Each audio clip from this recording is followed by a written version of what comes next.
Le taux de financement du Bitcoin est passé en territoire négatif, ce qui indique un changement de prudence des investisseurs. La structure à terme du BTC reste inchangée, une condition dans laquelle le prix à terme est supérieur au cours au comptant, ce qui constitue souvent un signal haussier. L'activité commerciale est en baisse. Le volume des transactions de BTC est tombé en dessous de sa moyenne mobile sur 20 jours pendant 11 jours consécutifs, et sa fourchette de négociation s'est contractée au cours des 4 derniers jours de bourse. Ces développements répondent à de récentes préoccupations réglementaires, telles que l'accord entre Kraken et la SEC concernant le paiement d'une amende de 30 millions de dollars. Cela a introduit un nouveau facteur de risque sur le marché. Je donnerai à cet article une note de 7 sur 10. Il fournit un aperçu détaillé de l'état actuel du marché du Bitcoin, y compris le taux de financement, la structure des termes, la fourchette de négociation et l'activité de négociation. L'article donne également un aperçu des récentes préoccupations réglementaires et de leur impact potentiel sur le marché. Les informations présentées constituent une base solide pour prendre une décision d'investissement éclairée.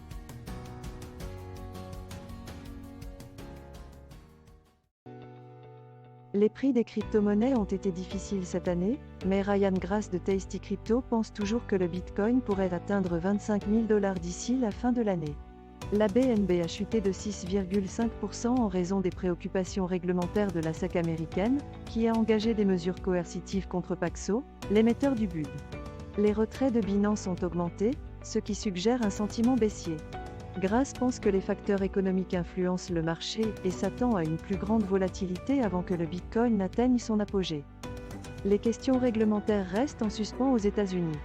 Dans le même temps, l'Asie développe des cadres clairement définis, tels que le régime stablecoin de Hong Kong et la consultation de Singapour avec les émetteurs de stablecoins. L'influenceur NFT Cosimo de Medici a fait don d'œuvres d'art numérique au LACMA. Le NIF a déclaré que Paxos n'administrait pas le BUD en toute sécurité et la communauté AVE débat du gel du stablecoin de Binance. La plus grande banque publique du Brésil a permis d'effectuer des paiements d'impôts avec des crypto-monnaies. Je donnerai à cet article une note de 7 sur 10.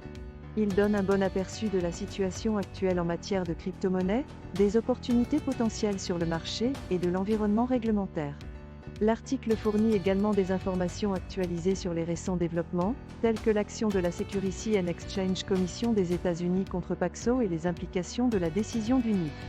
L'article fournit un aperçu complet du marché, qui serait utile aux investisseurs qui souhaitent évaluer leurs options d'investissement.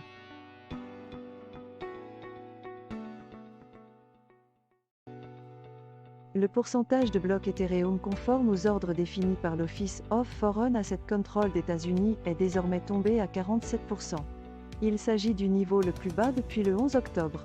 C'est près de 3 mois après le pic de 79%, signe d'une victoire pour ceux qui s'opposent à la censure au sein de l'écosystème Ethereum.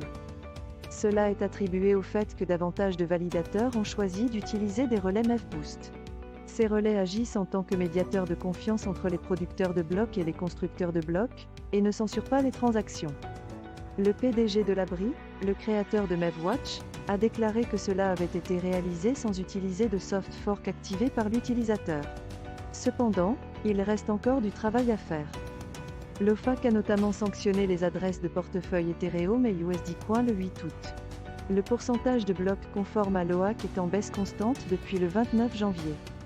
Je donnerai à cet article une note de 8-10 sur la base de critères d'investissement, car il fournit des informations détaillées sur les tendances actuelles d'Ethereum et sur la manière dont il répond à la censure. Il décrit également les mesures prises par la communauté pour lutter contre la censure et donne un aperçu des problèmes qui persistent.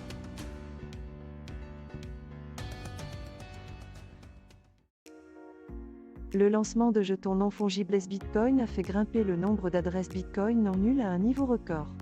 Selon la plateforme d'analyse cryptographique Glassnode, ce sommet est de 44 millions.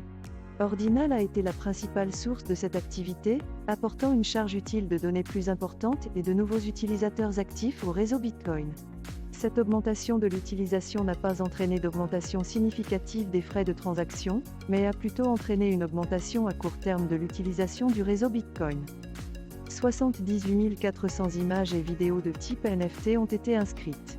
La communauté Bitcoin a eu des réactions mitigées à l'égard du protocole ordinal, certains le considérant comme un écart par rapport à l'objectif du Bitcoin tandis que d'autres pensent qu'il apporte de nouveaux cas d'utilisation financière du Bitcoin. Je donnerai à cet article une note de 7 sur 10. Bien qu'il donne un aperçu complet du lancement des jetons non fongibles Bitcoin et de son impact sur le réseau Bitcoin, il ne fournit aucune information sur les opportunités d'investissement potentielles offertes par le nouveau protocole. Il ne fournit pas non plus d'informations sur les implications à long terme du protocole ni sur les risques et avantages potentiels qui pourraient être associés à un investissement dans celui-ci.